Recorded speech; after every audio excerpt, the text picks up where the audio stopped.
त्रिपुरा फसाद शरपसंदों के खिलाफ किसी कार्रवाई का ना होना इंतहाई अफसोसनाक। नफरत की सियासत मुल्क को तबाह कर देगी।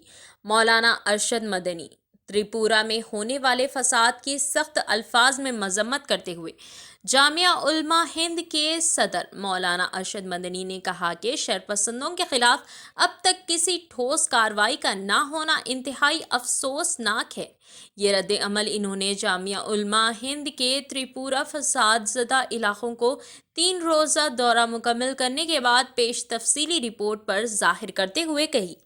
मौलाना सैयद अरशद मदनी की हिदायत पर नाजिम उमूमी जामिया उलमा हिंद मुफ्ती सैयद मासूम साहिब और सेक्रेटरी जामिया उलमा उत्तर प्रदेश मौलाना असर मदनी पर मुश्तमल एक नुमाइंदा वफ्द ने त्रिपुरा फसाद ज़दा इलाके के दौरा करके अपनी तफसीली और तफ्तीशी रिपोर्ट मौलाना मदनी को पेश की है। मौलाना मदनी ने कहा कि त्रिपुरा के सरहदें बांग्लादेश से मिलती हैं, लेकिन इसके बावजूद ये एक पुरअमन रियासत रही है। इन्होंने इल्ज़ाम लगाया कि अलबत्ता इधर जब से एक मखसूस नज़रिया को सामने वाली पार्टी इख्तदार में आई है, फ़िरका परस्त अनासिर और इनकी तंजीमों को एक तरह से खुली छूट मिली हुई है। फसाद बर्पा करने की साजिशें तो पहले से होती रही हैं, लेकिन पिछले दिनों बांग्लादेश में हुए वाक़यात को बहाना बनाकर बाज़ फ़िरका परस्त तंजीमों ने वहाँ हैवानियत और बर्बरियत का जो मुजाहरा किया, वो ये बताता है कि फ़िरकावारियत का हरकस किस तरह लोगों के दिलों में अंदर तक सरायत कर गया है। इन्होंने कहा कि इस रिपोर्ट के मुताबिक 12 मस्जिदों पर हमले हुए, जुलूस के दौरान की गई आतिशनीज़ से मजहबी इबादत गाहों और मुसलमानों की दुकानों व दीगर अमलाक को ज़बरदस्त नुकसान पहुंचा है। इन्होंने ये भी कहा कि त्रिपुरा में जो कुछ हुए इससे पूरी दुनिया में मुल्क का शिबिया मजरूह हुई है। एक ऐसे जमहूरी मुल्क में कि जहां ऐन की बालादस्ती मुस्लिम हो, जिसमें मुल्क के तमाम शहरियों को मसावी हुकूक दिए गए हों,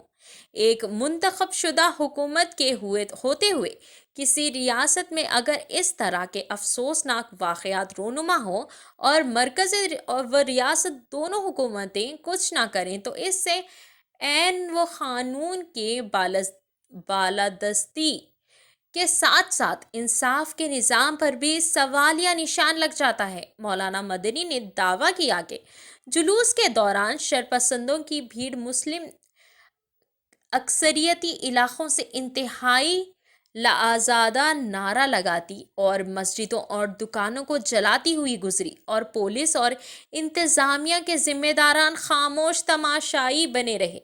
ये कितने शर्म और अफसोस की बात है। इन्होंने मज़ीद कहा कि बावर कराया जा रहा है कि बांग्लादेश में अक़लियतों के साथ जो कुछ हुआ है, ये इसका रद्द अमल था। सवाल ये है कि अगर किसी गैर मुल्क में कुछ होता है तो इसका इंतकाम अपने मुल्क के शहरियों से लिया जाना, ये कहाँ का इंसाफ है। सवाल ये भी है कि बांग्लादेश की हुकूमत ने शरपसंद अनासिर के खिलाफ जिस तरह की कार्रवाई की, वैसी कार्रवाई हमारी हुकूमत ने शरपसंद अनासिर के खिलाफ क्यों नहीं की। हमने बांग्लादेश में हुए तशद्दुद की सख्त मजम्मत की थी। किसी भी मजहब समाज में ऐसा नहीं होना चाहिए। इसराइली फ़ौज ने फ़लस्तीन में मस्जिद शहीद कर दी। कुरान पाक की बेहुरमती। क़ाबिज़ इसराइली फ़ौज ने फ़लस्तीन के मकबूजा मगरबी किनारे के शुमाली शहर नाबल्स में डोमा के मुकाम पर एक मस्जिद पर हमला करके उसे मुकम्मल तौर पर मुनहदम कर दिया।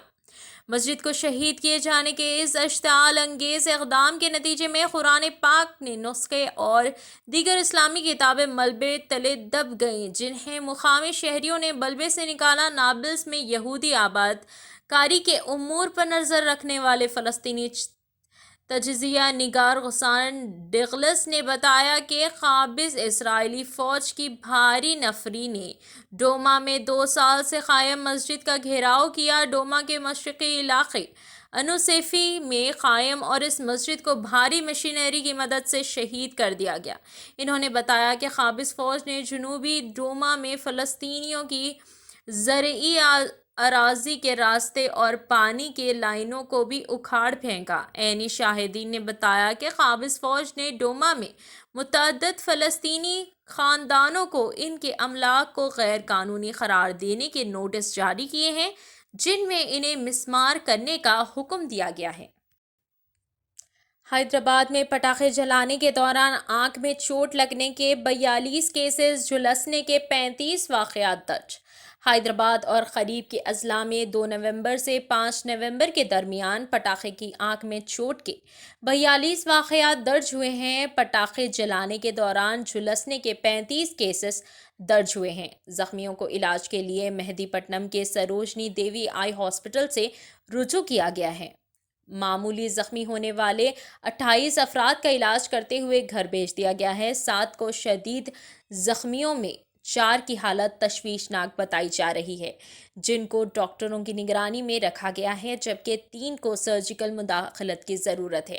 سروجنی دیوی آئی ہاسپٹل کے ایک آئی سرجن نے بتایا کہ S D I hospital Telangana میں آنکھوں کی دیکھ بھال کا تیسرا ادارہ ہے۔ سروجنی دیوی اسپتال کے ڈاکٹرز نے بتایا کہ گزشتہ 24 گھنٹوں کے دوران پٹاخے سے زخمی ہونے کے 31 واقعات اسپتال میں درج ہوئے ہیں۔ ضلع نظام آباد سے آنکھ میں شدید چوٹ کے ساتھ رجوع ہونے والے مریض کی سرجری کی گئی۔